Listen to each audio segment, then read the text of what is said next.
Fala, meus queridos, beleza? Estamos no capítulo 4, planejamento orçamentário, beleza? Antes da gente começar, vamos definir dois conceitos: custos variáveis e custos fixos. Vamos lá. Custos variáveis ou materiais diretos são aqueles que variam de acordo com o nível de produção ou vendas. Quer dizer, se eu vendo mais, eu vou ter que comprar mais materiais para a confecção dos meus produtos. E se eu produzo mais, eu vou ter que comprar mais materiais para a confecção dos meus produtos na linha de produção, beleza? Eles vão variar de acordo com o nível de produção e o nível de vendas. Já os custos fixos são aqueles que devem ser pagos independentemente da quantidade produzida ou da quantidade vendida. Quer dizer, se eu vendi 100 mil unidades, se eu produzir 100 mil unidades, de qualquer jeito eu vou ter que pagar o aluguel da minha fábrica, a minha conta de água, a minha conta de eletricidade e o salário dos meus funcionários. Estes são considerados custos fixos, beleza? Vamos lá, orçamento estático. Aí na nossa apostila a gente tem um exemplo de orçamento, beleza? Agora, orçamento estático é quando eu faço só um orçamento. Existem três tipos de orçamento: o pessimista, o mais provável e o otimista. O orçamento estático eu vou utilizar só um, eu vou fazer só um nível desses três, então quer dizer que ele é estático. Já o orçamento variável ou flexível é quando eu trabalho com mais orçamentos. Aí eu vou trabalhar com o pessimista, o esperado e o otimista. Eu vou fazer esses três níveis para saber como a minha organização vai. Ele é o considerado mais importante. É necessário que todas as organizações utilizem orçamento variável ou flexível, porque ela vai poder se adequar a cada situação. Se tiver um cenário pessimista, cenário esperado ou cenário otimista, ela vai saber o que fazer, beleza?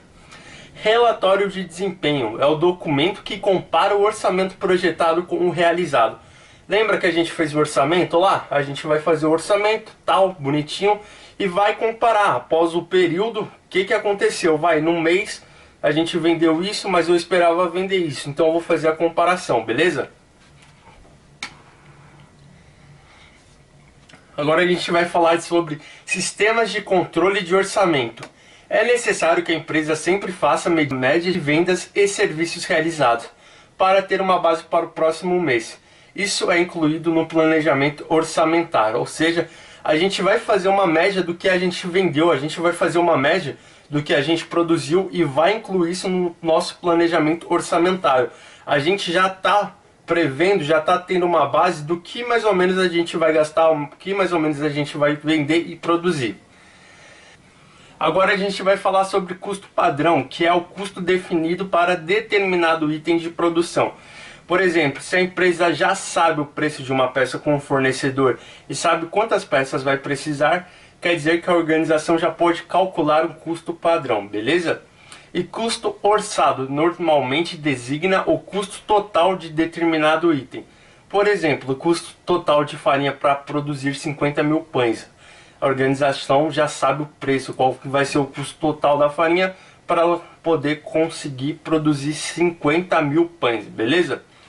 Agora a gente vai falar sobre variações de preço e variações de eficiência. Qual que é a diferença?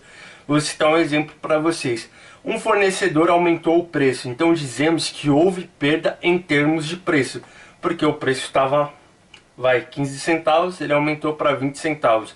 Quer dizer que houve uma perda em termos de preço, beleza? Se houve perda de material por uso inadequado ou armazenamento indevido, dizemos que houve uma perda em termos de eficiência, beleza? Quando é realizado um processo de armazenamento, de produção, e a gente tem uma perda desse material, é considerado perda em termos de eficiência, beleza? E agora é necessário fazer o planejamento orçamentário nas organizações sem fins de lucro. Galera, se a gente já tem que fazer na organização normal, nas organizações sem fins lucrativos, é fundamental, porque as pessoas querem saber para onde vai esse dinheiro, o governo quer saber o que você está fazendo, afinal essas organizações são isentas de alguns impostos, beleza? Então, se tiver essa pergunta, é necessário fazer planejamento orçamentário nas organizações sem fins de lucrativos, beleza, meus queridos? Foi isso. Por favor, qualquer dúvida comenta, qualquer sugestão comenta, deixa aquele like maroto. Um abraço para vocês, meus queridos, até o próximo vídeo.